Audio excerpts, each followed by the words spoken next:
So we start the work of Ukraine Crisis Media Center. The topic of the first briefing is outcomes of strategic review of the National Preventive Mechanism against torture and ill treatment and in detention facilities. Our speakers are experts of the Kharkiv Institute of Social Research, Andriy, Chernousov, and Denis Kobzyn. Welcome. Good afternoon, everyone. We thank that you are here with us today and that you pay attention to our research. First of all, I would like to thank those monitors and office workers who, despite all difficulties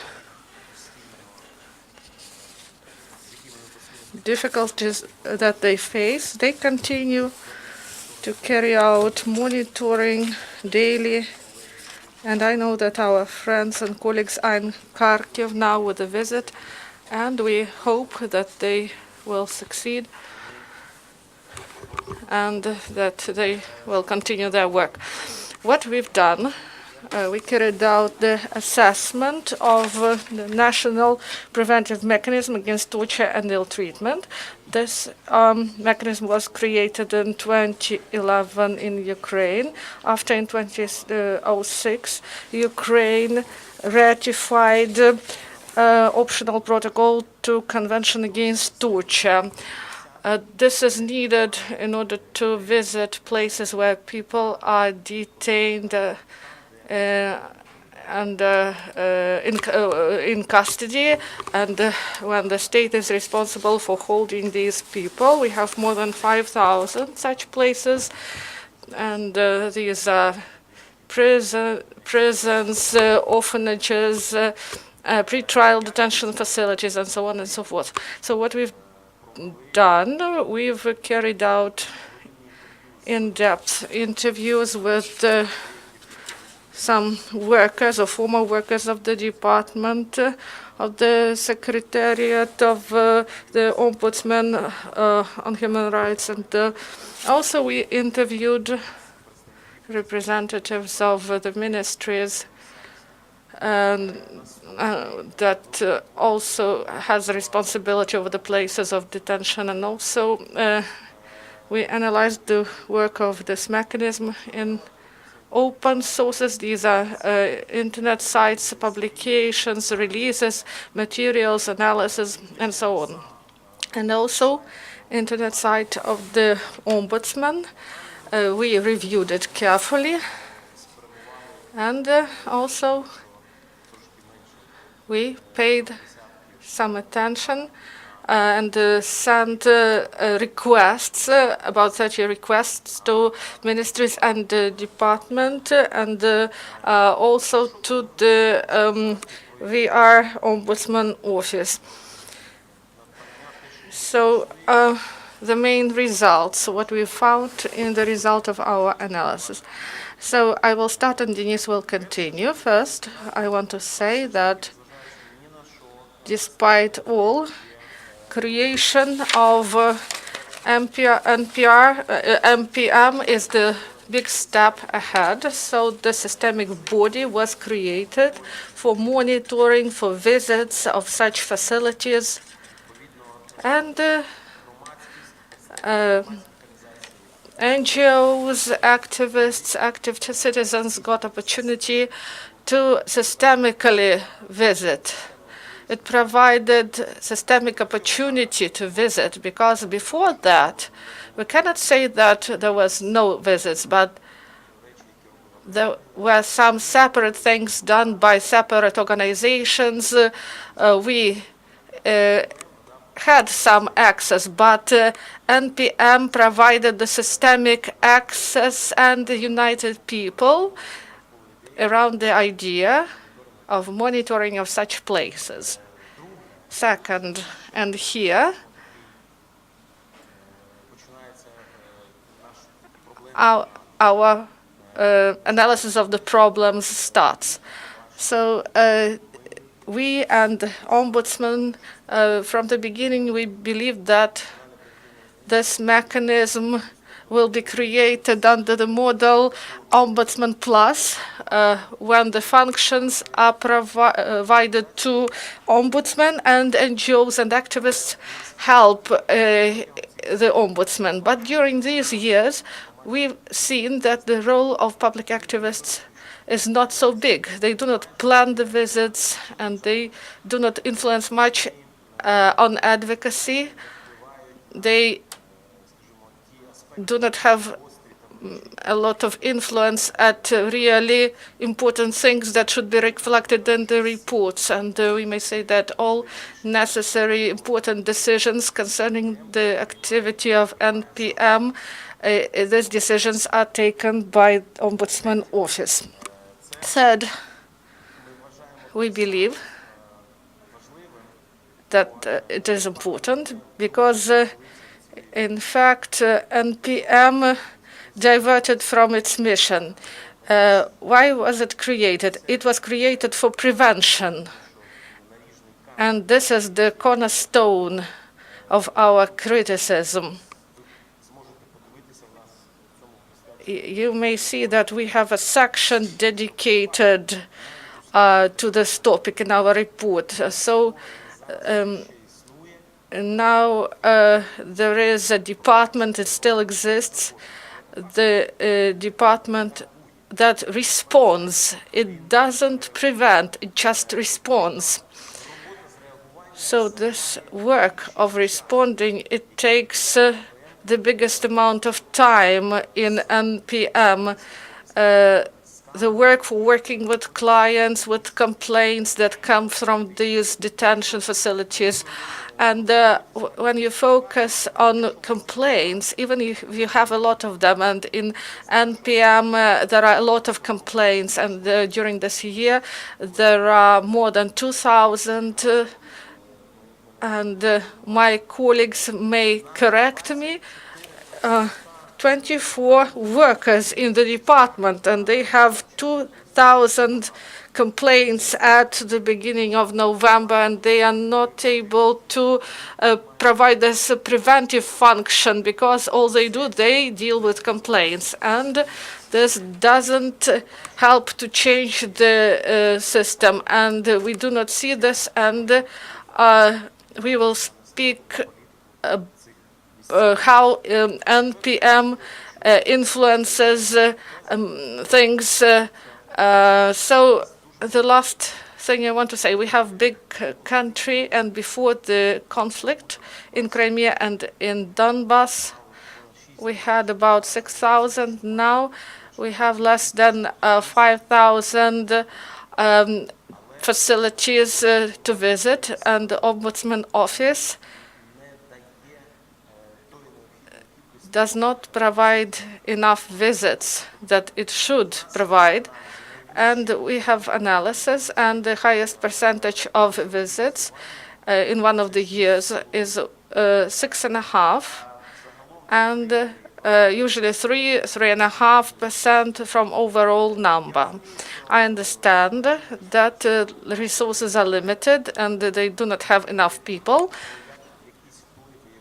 But if we are speaking about the influence, the efficiency, we cannot speak about efficiency if we have such a low number of visits. And if you calculate repeated visits that are really needed, and we agree with this, and the office carry out such visits, so you should also take away 3 or 4% out of this number of those that were made. This is all. Now, Denis, I would like to add about the reason of such a small number of visits. It is because the chosen model does not envisage the opportunity for the public to visit the places. So for each visit, the worker of the office is needed. And these workers, they are overloaded with the work, and Andriy mentioned that they deal mostly with complaints, and they will not be able to provide more for these visits because they are overloaded. So this model that was chosen it works at its maximum. And if we look at the visits to detention facilities and the places that were visited, that were not visited, so 80% of facilities have never been visited. People even do not know about this mechanism, about the protection of their rights. So not all the instruments of NPM, despite the fact that this mechanism is in action, but sometimes these actions are not efficient. So the system provides reports, and OPCAT, it provides opportunity to people to visit these facilities and find real information, because now we do not see this, these facts on the ground. And press release is presented on site of Ombudsman, but unfortunately, because of a big load, not all information, not all press releases are provided, and this information is somewhere in the core of the office and in the correspondence with the departments. And starting 2014, NPM didn't publish any special report concerning vulnerable groups. And the special report is really important because it may focus the attention on the rights of some groups, vulnerable groups of people. And also we have seen that the reports of NPM and Ombudsman, they came in delay even for 20 months. So this results in the fact that NPM does not play the role that it should provide. So it was envisaged that it will be the system that will use independent monitors, and they will visit the places of detention. And in this way, the personnel of the facility, they should always expect these visits, and the management of these facilities also should contribute to the changes. And in 6 years, NPM is not viewed in a proper way, and reports are not properly communicated to the Verkhovna Rada. They were not presented starting 2013, and the communication is not public. Office rights to some departments or ministries and departments. They take decision themselves whether to resolve these issues, to correct those mistakes.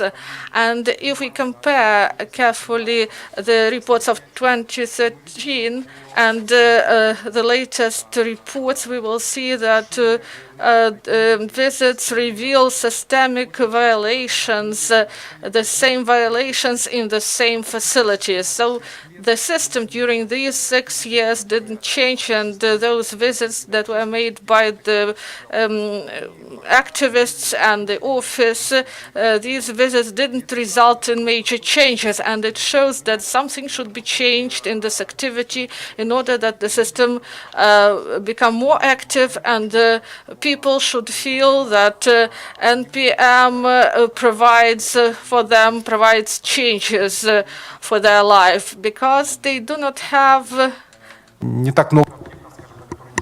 The reason is that they do not have a lot of hopes in their current lives. It is also needed to be pointed out that the model, focused on the office mostly, brought about the situation that the challenges that Ukraine Ukrainian state has been facing since the start of the skirmishes in the eastern part of Ukraine. They were quite unable to respond to these challenges. And if the National Prevention Mechanism visited those areas, was trying, its officials were trying to improve the situation somehow. When, for example, people lived in some boarding school facilities that were crammed.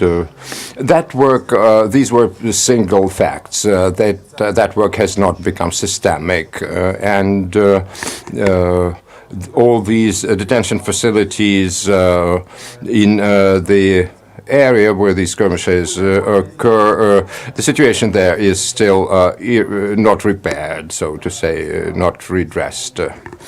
Speaking about the informal detention facilities, like the detention centers of the Security Service of Ukraine at different nationalist national Ukrainian battalions,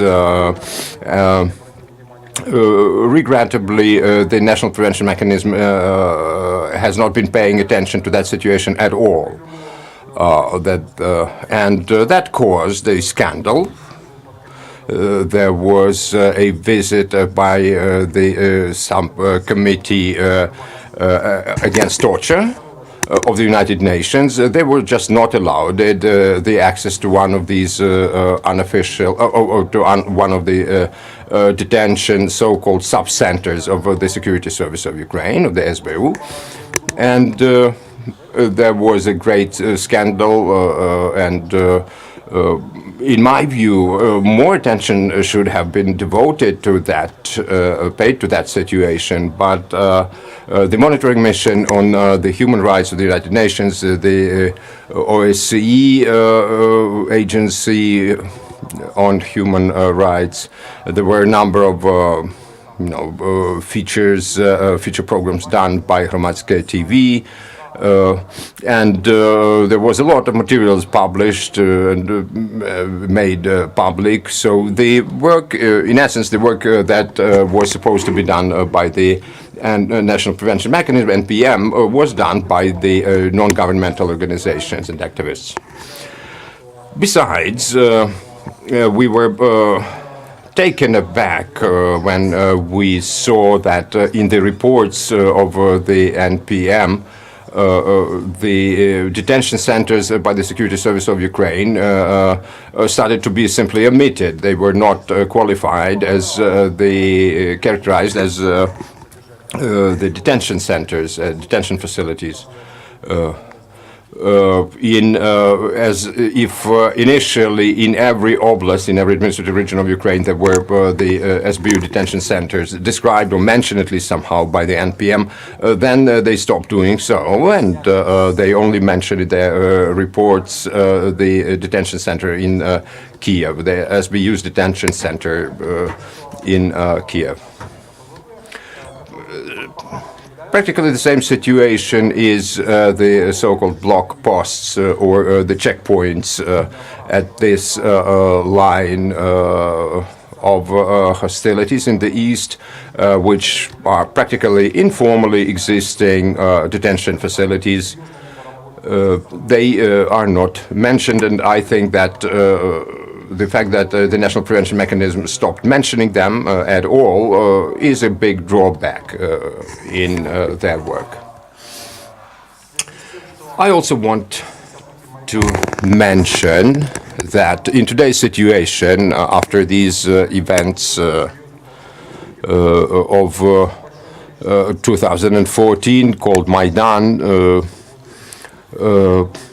the civil society in Ukraine started, the dynamic in it increased, and the mechanisms that are now used by many activists and non-governmental organizations, they are focused on interaction with the members of parliament, And the independent mechanisms of monitoring, they also strengthened a bit. They improved a little bit. I think this is a positive act that more people in today's Ukraine are trying to object to these situations and try to monitor the wrongdoings and violations of human rights. And as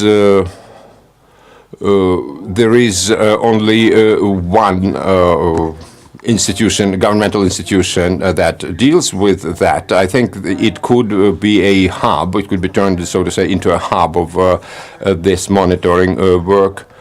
And we can say that in our view, when the National Prevention Mechanism is not the only mechanism that can inspect the detention facilities, it should try at least to try and establish some working contacts with the other organizations and entities that are dealing with prevention of torture and human rights observance in the detention facilities. So the people's rights should be fought for more actively, and the violations should be discussed and highlighted already now. We developed few recommendations because we understood that the less recommendations there are, the more realistic are the hopes that they could be implemented. First of all, we think that the first recommendation describes our recommendation describes the regulation. They need to change a little bit the regulation of the work of the NPM, and so that some of the functions should be removed, but. Again, the main function of the preventive mechanism is prevention. So the systemic changes are needed that allow not to chase, so to say, certain specific cases, but to change the whole system. And in our view, and it's our second recommendation, is that the NPM should increase a number of visits to detention facilities and use all its resources to do that. Because the situation is such that if a detention facility is not visited at least once a year, we just do not know what's going on in there. And I think that the NPM officials should have more autonomy in making decisions where to go, which facilities to inspect in preparing the reports, and this same is valid for the other non-governmental organizations. I think their involvement, the involvement of the public activists, civic activists, could multiply the efficiency and effectiveness of the work of the NPM. I think also, and it's also our recommendation, that the National Prevention Mechanism should be more active in disclosing and revealing the violations, the breaches of human rights, and we have a lot of sites.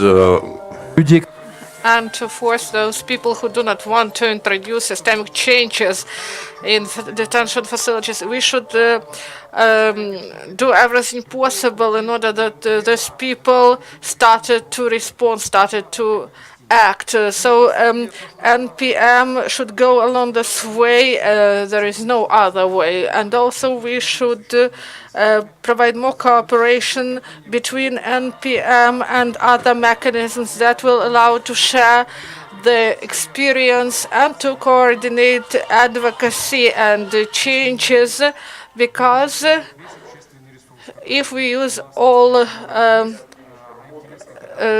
resources of the public, and you know that the interest to this topic grows, and the number of detention facilities does not significantly increase. So if we get united, we will be able to reach synergy and to reach systemic changes and influence on conditions in detention facilities. So to demonstrate the influence on the situation and what is done by NPM, we send to all ministries and departments, and you know that we say that I won't tell you the names of the ministries, but we got answers from them, and they referred us to the Ombudsman. So at the ministries, they do not have any idea what is NPM. So this is a systemic problem. This is not the problem of one ministry. So they just said, you addressed wrong people, and they referred us to the office. And this is first. And the second thing I wanted to say, you know, that I have a feeling that we are constantly at the level of personal discoveries. Each person that joins the mechanism or becomes ombudsman, this person makes some revelations, and some time passes, and people understand that in some time new person comes and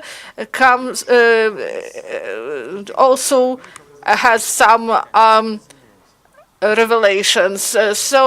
But nothing changes. Lukyanevsky detention facility, number 13. There were many visits there, and new ombudsman from the start of the office also revealed terrible conditions there and everything else. And we see that the situation does not change there. This is a hard example to change, but I may bring another example of psychological mental facility that we visited in 2012, and yesterday or the day before the colleagues visited, and we spoke simultaneously, and they spoke about the situation of 2013, and we were speaking about situation in 2018, and despite everything, the situation remains the same. There is no proper catering, there is no proper recreation, health care, access to psychiatric help. There is no access to these services, and some normal children from orphanages were referred there, and according to the law, they do not have other opportunities where to send them. So you know that there is category 4 institutions, and some people are able to get some education, and they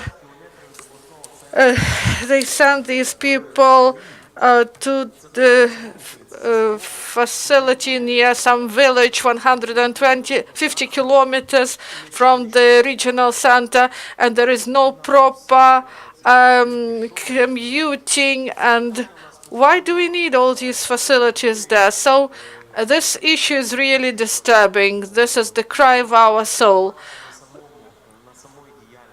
We should not focus on the activity. We should be focused on results, because communities and people who are there, and we calculated that we have about 1 million of such people, maybe a little bit less, but there is huge number of people, and despite the decrease of such people, we will have more institutions. For example, for elderly people, will need more such institutions, and mental institutions, we also have more of such institutions, and people, they wait for results.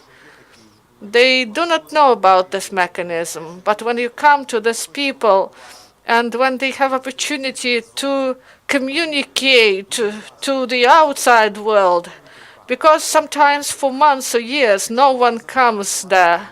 If you have questions, we will be pleased to answer. Good afternoon, Japan Dmitro, Ukrainian Institute on Human Rights. I have several questions. You've said that NPM do not have many visits and there is not enough reports to VR. Can you say that if this is done 100%, then the situation in the places of detention will improve? Є суб'єктом, який приймає рішення. Це і друге питання, чи спілкування Have you talked to the commissioner and what is their view and the last question, what is in your view the prospect for development of the NPM? Okay, let me start answering. We are certain that if the public has the right to organize the visits and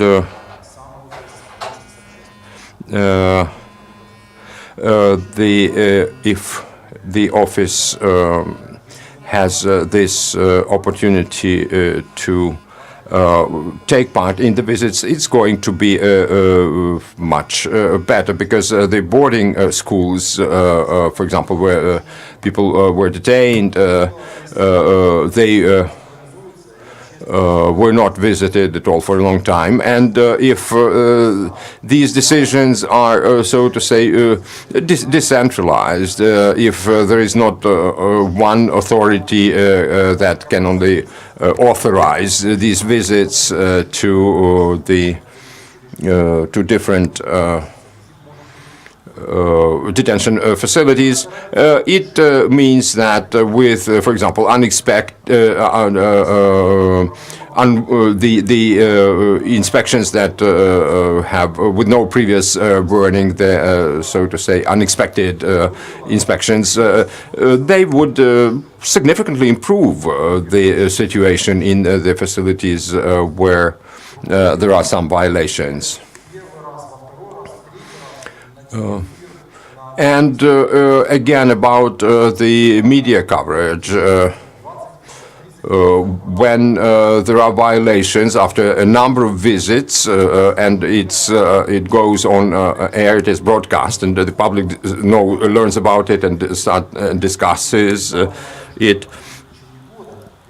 then the situation might improve as well. I cannot certainly guarantee that there will be some dramatic changes very quickly, but I'm sure that it could be a good initial step.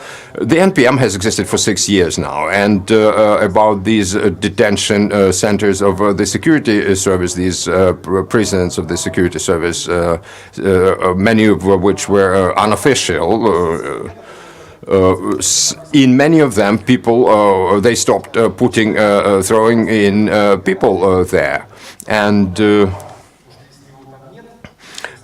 if at least the public is aware that there are certain people in this or the other facility, a lot could be done in terms of preventing any violations. So, well, speaking about the commissioner,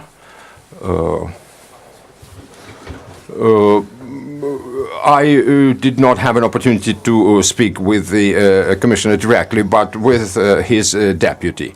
And My understanding, the understanding that I derived from that meeting, that a lot of their attention of the NPM officials, they are. The larger part of their attention is dedicated to the complaints, to handling the complaints, and maybe our report would also,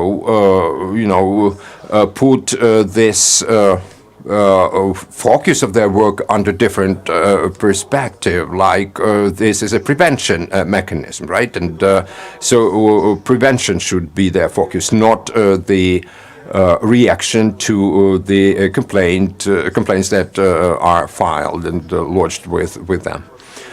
If we speak about the Prosecutor General's office, they have all the procedural instruments, procedural tools to control the situation, and the NPM does not have any such legal or regulatory tools. That can give you some food for thought in terms of future plans and prospects of development or further functioning of the NPM. So these ideas, and also the increase of the number of visits. I can refer you to the example of our British colleagues. They have the Independent Custody Visit Association, which deals with the police detention centers. And then there is another body for visiting the prisons. And they, at least once a week, visit each police station. So if we take the figure of their visits, it's 150 around the prisons. The visits to the police station, detention facilities, numbers in thousands because of the number of the police stations themselves. And they practically are integrated, these organizations, they are integrated into the police system. All the policemen are aware of the existence of this office that is completely autonomous. It's not accountable to the police authority, but to some outer governmental, other governmental institutions. And they work accordingly. They behave accordingly. So it's also about, in our conditions, it's also about the resources. You cannot increase the number of policemen so that these bodies, control bodies and monitoring bodies, are established at every police structure in Ukraine. But if you involve the civic activists, it could be a way out. Well, before we thank our participants, let me also conclude by thanking the OSCE that before the NPM became present here in Ukraine, they advocated the establishment of different monitoring missions and teams and entities. And I would like to thank them for their attention, unremitting attention, so to say, to all the detention facilities. I am the director of the Prosecutor General's office of the Prosecutor General's office department that is in charge of the detention facilities. I would say that I can confirm each word of in as far as the critique of the NPM is concerned.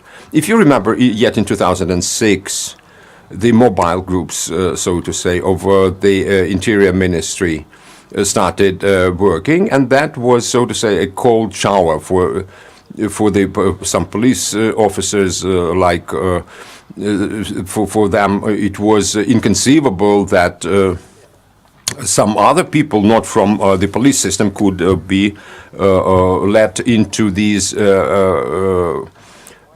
facilities where people were remanded in custody before trial, so the police station detention facilities.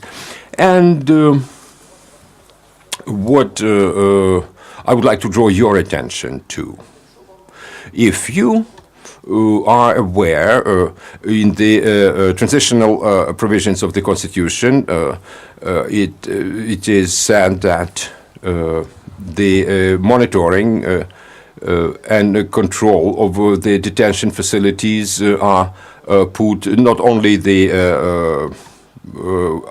trial after the verdict of the court is reached, but also the pre-trial detention facilities, different types of arrests, different types of detention abounding in Ukraine.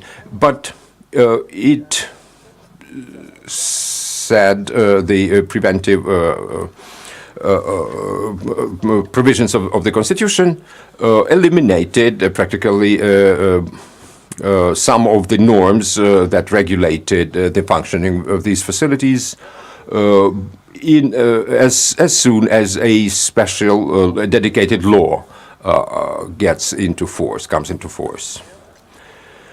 When we speak about the bill, about this two-tier, so to say, control of the pretrial detention facilities, it's one internal controls system or tier or level run by or functioning under the auspices of the Justice Ministry.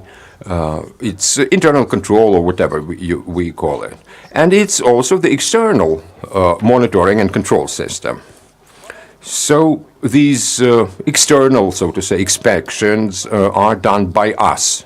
We have clearly defined vertical powers, authorities.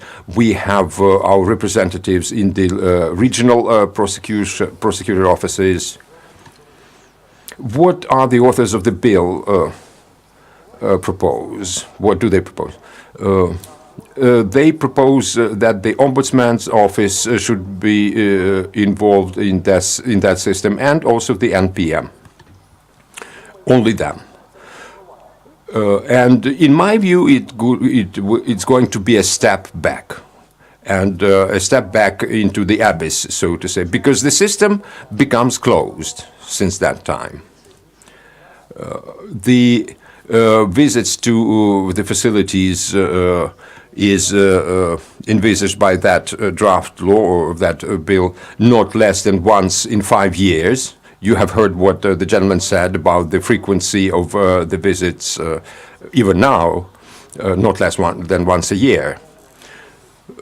Another situation, if an NPM official enters a detention facility, let it be a prison, for example, and he detects some violation, what can he do? We have the authority to punish, to sanction those who violate, who breach their internal regulations, and we are in a position even to dismiss the prison official, the prison officer who is in charge or who was found guilty of these violations. And when a lot of people say that we are, protecting our authority, our jobs, basically. Let me say that our job is quite difficult. It's not very inspiring to visit the prisons and so on. And in terms of our authorities and functions, we still have a lot of them without that function of the control and monitoring of the detention facilities. We are going to represent, we have the function of representation in the courts of law and so on. But again, the efficiency of monitoring without us of the police station detention facilities. In many of them, there is no light, they're poorly financed, the conditions there are very bad. And the bill, it does not provide for visits and monitoring of any other detention centers apart from the Ministry of Interior system. So, for example, the Border Service of Ukraine has its own detention facilities and some other law enforcement agencies. The bill does not say a word about them. And let me remind you that people can spend there by the law enforcement agencies of Ukraine are allowed to keep the people in detention for up to 1 year and a half before in pretrial, detention, pretrial custody. So when we speak about this bill, I think that in order to make it effective or efficient rather, and viable, another maybe governmental institution or agency should be established with the functions that are already vested in us, but also amplifying them by granting the authority to this new body to handle the complaints, review the complaints and react to them and so on. What, as far as the NPM is concerned, it's not the function of the NPM, any of these functions that I have mentioned, and or many of them rather. And then, as soon as such a separate, a special, dedicated governmental agency is established, the money, the funding is also going to be, very ambiguous. Well, thank you for having drawn our attention to all these aspects, because these initiatives, for example, those that are related to reacting to the complaints, to the detection of different breaches, this work has been quite weak. And the lack of these reaction capacities, they run counter the additional protocol letter and spirit, so to say.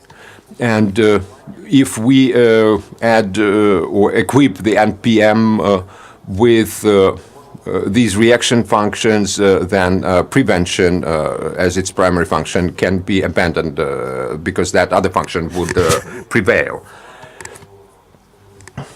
Therefore, I'm going, and I invite you to join in protesting over the creation of this new system of control that is envisaged by this bill.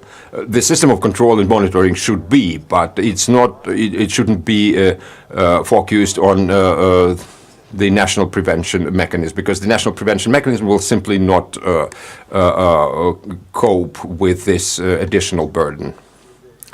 I would also like to sustain to support this idea that the NPM should not also be given this additional function of reacting to the complaints and dealing with violations. But let us wind our work up with some positive, notes. What have been the positive results? What have been the achievements?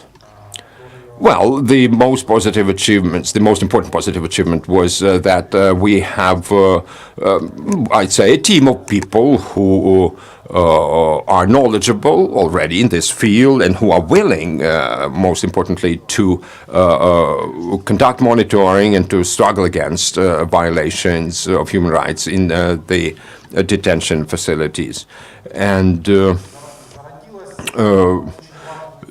the initiative group, so to say, was born, and this group's efforts should simply be supported, and an opportunity should be given to it to further develop at local level.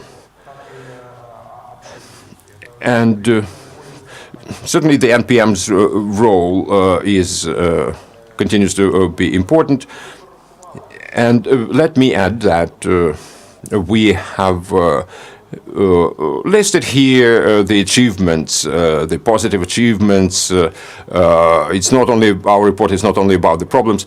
So speaking about these positive achievements was that the NPM was the first one that raised the social rehabilitation problem of the juvenile delinquents, because in many instances all over Ukraine, the children were detained and kept in custody for a long time. And if we speak about the forced medical treatment, forced and some other aspects of this medical, the medical treatment of different kinds to the people who committed crimes or violated law. We have not yet achieved the ideal situation there. Certainly it's quite difficult, but at least the NPM was instrumental in reducing the number of children that were detained and kept in custody in different detention facilities. And they were transferred under the custody of the healthcare ministry and so on. And also facilitated the process of moving those children, or removing rather those children from any kind of detention facilities. So I think it's very positive. We are glad that we can list that as our achievement. And the NPM has also accumulated a large, experience and modes of work. We only need to make them materialize. For example, the healthcare problem in the detention facility. The NPM was the first to raise that issue in 2013, and as you can see, this process has been slow, but the reforms, we can say, continue gradually. It's though in some instances these procedures, or rather the lack of them, is so ingrained into the existing practices of the law enforcement and detention organizations and agencies that it's difficult to change something. Then the number of the detention facilities themselves. If 2008 there were 638 of them, today we have 147 these preliminary custody centers. When we started saying that we need to simply to reduce the number of these pretrial detention facilities, people in the police system looked at us as at some crazy, as at the crazy, because they were accustomed to having at each police station its own detention facility, pretrial detention facility. So I can say that it was a contribution of the NPM in this respect. Psychiatric treatment. There was it was through our efforts that the constitutional that the Supreme Court made its decision, and so our report is published on our website. And it's in open access. You could look through all the data and read it and study it in detail. Thank you very much.